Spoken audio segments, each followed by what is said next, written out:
इस कहानी की शुरुआत में एक लड़की को दिखाया जाता है जिसे एक कातिल पकड़ के बेहोश कर देता है और उसे अपने साथ ले जाता है। इसके बाद एक औरत को दिखाया जाता है जिसका नाम ऐना होता है, जो अपने पति माइक के साथ रहती है। लेकिन ऐना ने कुछ ऐसा किया होता है जिस बात का वो खुद को दोषी मानती है, इसलिए वो अपना काम भी छोड़ देती है और माइक से भी बोलना छोड़ देती है, जिससे उनके रिश्ते पहले जैसे चल नहीं पाते। अगले दिन लूकस नाम के ऑफिसर को दिखाया जाता है जो अपने सामने एक लड़की को देखता है जिसे मार के घुटनों के बल बैठाया गया होता है, और ये वही लड़की होती है जिसे हमने कहानी की शुरुआत में देखा था। साथ ही उसके पेट को ऐसे काटा गया होता है मानो वो कातिल किसी को मैसेज देना चाहता हो, और उसके हाथ में एक मेमोरी कार्ड भी होता है जिसे लूकस जांच के लिए भेज देता है। इसके बाद लूकस उस लेडी से मिलता है जिसके घर के सामने उस लड़की की डेड बॉडी मिली थी, जिससे वो लेडी लूकस को बताती है इसका नाम एमिली होता है और ये कुछ दिनों से उसी के घर में रहा करती थी, क्योंकि ये लेडी अपने घर को किराए पर देने का काम करती है, इसलिए यहाँ और भी लड़कियां होती हैं। और अब पुलिस उस कातिल को ढूंढने में लग जाती है, जिससे बेला ऐना को कॉल करती है, क्योंकि ऐना एक साइबर क्राइम ऑफिसर होती है, इसलिए बेला उसे जॉब फिर से ज्वाइन करने को कहती है, क्योंकि उस मेमोरी कार्ड को वो ही खोल सकती है, जिससे ऐना ज्वाइनिंग करने को मान जाती है। लेकिन जब ये बात ऐना माइक को बताती है, वो उससे कहता है तुम तो कभी जॉब करना ही नहीं चाहती थी, जिससे ऐना बोलती है ये केवल एक छोटा सा काम है जिसे निपटा कर वो वापस आ जाएगी। इसके बाद ऐना पुलिस स्टेशन आ जाती है, जहां उसे लूकस और बेला मिलते हैं, जो ऐना को वो मेमोरी कार्ड देते हैं जो उन्हें उस लड़की के पास से मिला था। और जब ऐना उस मेमोरी कार्ड को ओपन करती है, उसमें एक वीडियो होती है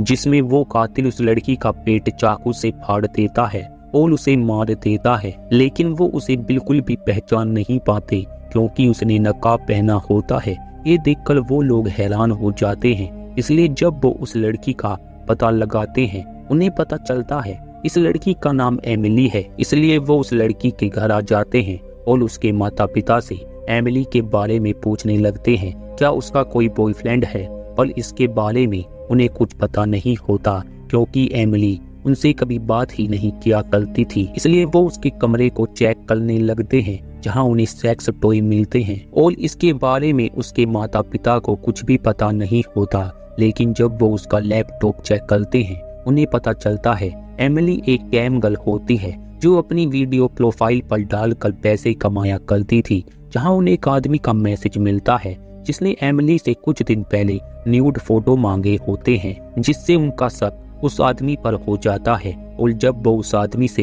एमिली के बारे में पूछते हैं, उसे इसके बारे में कुछ भी पता नहीं होता, इसलिए वो उसे छोड़ देते हैं। लेकिन जब डॉक्टर एमिली की रिपोर्ट देखता है, उन्हें पता चलता है एमिली ने कुछ दिन पहले अबॉर्शन कराया था। इसके बाद ऐना घर आ जाती है और सोने की कोशिश करने लगती है, पर उसे नींद नहीं आती, इसलिए वो वर्कआउट करने लगती है। उस रात हम एक लड़की को देखते हैं जो कूड़ा फेंकने के लिए शॉप से बाहर निकलती है, पर यहाँ वो कातिल भी होता है जो उस लड़की को पकड़ लेता है। और जब तक शॉप का मालिक उस लड़की को आवाज मारता है, तब तक उस कातिल ने उस लड़की को बेहोश कर दिया होता है। अगले दिन जब ऐना सो कर उठती है, माइक उससे आज रात जल्दी आने को कहता है क्योंकि आज उनसे मिलने कुछ दोस्त आ रहे होते हैं। दूसरी तरफ दुकान का मालिक जब अपनी शॉप में जाता है, वो यहाँ उस लड़की की डेड बॉडी को देखता है, जिसके बाद यहाँ पुलिस भी आ जाती है और उस लड़की को भी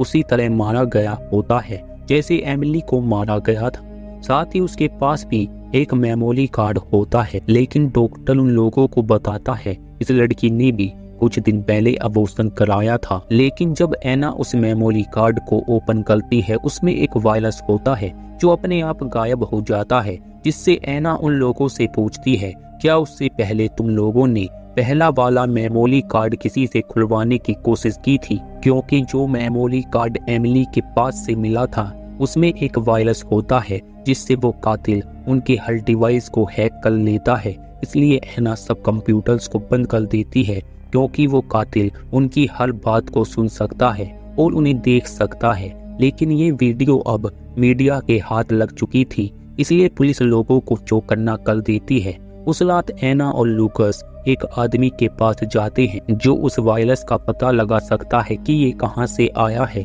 पर एना अपने फोन में माइक का मैसेज देखती है जो कि आज रात उनके घर कुछ लोग आने वाले हैं, इसलिए एना लूकस को भी अपने घर इनवाइट करती है और वो साथ में मिलकर डिनर करते हैं। लेकिन एना कुछ सोचने लगती है और जब माइक उसे आवाज मारता है वो उसकी आवाज नहीं सुनती, इसलिए यहाँ जो लेडी होती है वो एना से कहती है हम तुम्हारे दोस्त हैं, तुम हमसे बात कर सकती हो, क्योंकि वो लोग जानते हैं एना ने जो किया है वो खुद को जिम्मेदार समझती है। इस बात पर एना उन सब लोगों पर चिल्लाने लगती है, इसलिए वो सब यहाँ से चले जाते हैं और माइक भी एना को छोड़कर चला जाता है, जिससे एना लूकस को बताती है जब उसके पेट में बच्चा था उन लोगों को पता चलता है उनके बच्चे का दिमाग डैमेज है, इसलिए एना अपने बच्चे को जन्म देने से पहले ही मार देती है क्योंकि वो पहले से ही बीमार था और उस बच्चे की मौत का जिम्मेदार एना खुद को समझती है।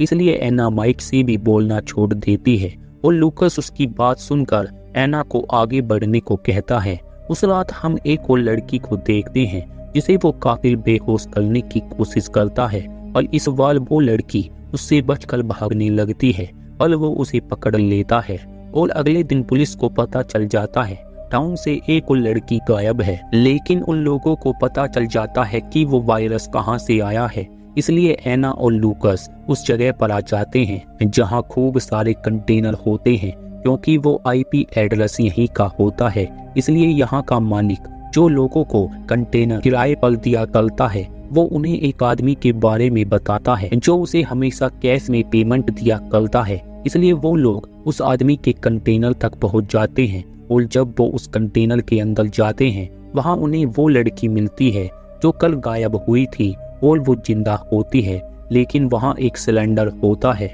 जो फट जाता है जिससे लूकस और एना बेहोश हो जाते हैं और वो कातिल उस लड़की को शूट करके मार देता है। पर एना बेहोश होने से पहले उस कातिल को देख लेती है और जब तक यहाँ पुलिस आती है वो कातिल यहाँ से जा चुका था। इसके बाद एना उस कातिल का चेहरा बनाने की कोशिश करने लगती है। दूसरी तरफ उस लेडी को दिखाया जाता है जो अपने घर में होती है, पर तभी यहाँ वो कातिल आ जाता है, लेकिन वो कातिल उस लेडी का बेटा होता है। जहाँ हमें पता चलता है वो एमिली को इसलिए मार देता है क्योंकि एमिली के पेट में उसका बच्चा होता है, लेकिन एमिली उसके बच्चे को गिरा देती है इसलिए वो उसे मार देता है। साथ ही वो उन सब लड़कियों को भी मारने लगता है जिन्होंने अब तक अबॉर्शन कराए हैं, क्योंकि उसे लगता है वो सब लड़कियां कातिल हैं, इसलिए वो उन सब लड़कियों को मारना चाहता है। लेकिन उसकी मौत उसे ऐसा करने को मना करती है क्योंकि वो अपने बेटे से बहुत प्यार करती हैं,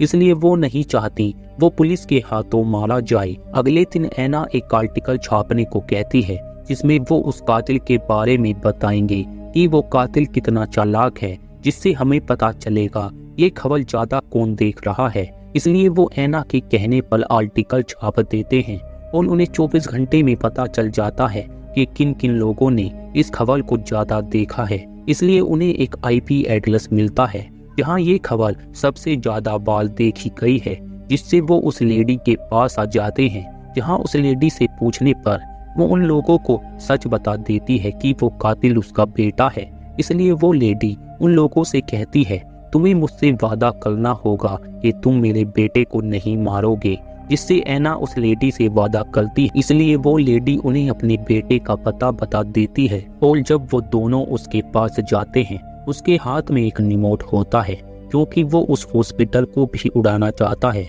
जहां एमिली ने उसके बच्चे को गिराया है। इसलिए वो लोग उसे सरेंडर करने को कहते हैं और वो एना के बारे में बोलने लगता है कि उसने भी अपने बच्चे को जन्म देने से पहले ही मार दिया। ये सुनकर एना उसे चुप होने को कहती है और वो एना के सामने ही उसके बच्चे के बारे में बोलने लगता है, जिससे एना उसे शूट कर देती है और वो मारा जाता है। जिसके बाद ये केस बंद हो जाता है। इसलिए बेला अब एना को घर भेज देती है और उस रात जब एना अकेली होती है, यहाँ माइक अपना सामान लेने आया होता है, पर जब वो यहाँ से जाने लगता है एना उसे रुकने को कहती है क्योंकि वो नहीं चाहती माइक उसे छोड़कर जाए। इसलिए जब माइक उससे बात करता है वो उसके सामने रोने लगती है और माइक से माफी मांगती है, क्योंकि जब से उनका बच्चा मरा होता है उसने माइक से बात भी नहीं की होती। लेकिन माइक ऐना से वो सब बातें भूलने को कहता है और उसे चुप करने लगता है,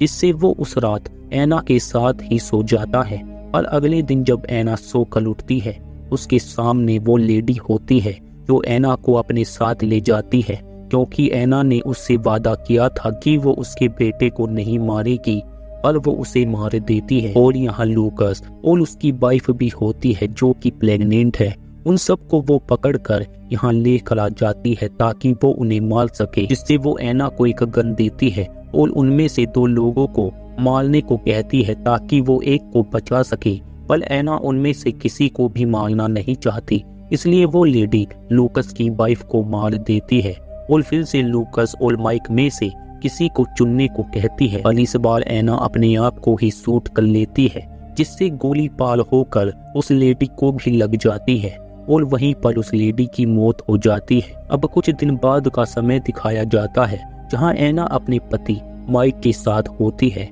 इसी के साथ ये कहानी यहीं पर एंड हो जाती है। उम्मीद करते हैं आपको ये कहानी पसंद आई होगी।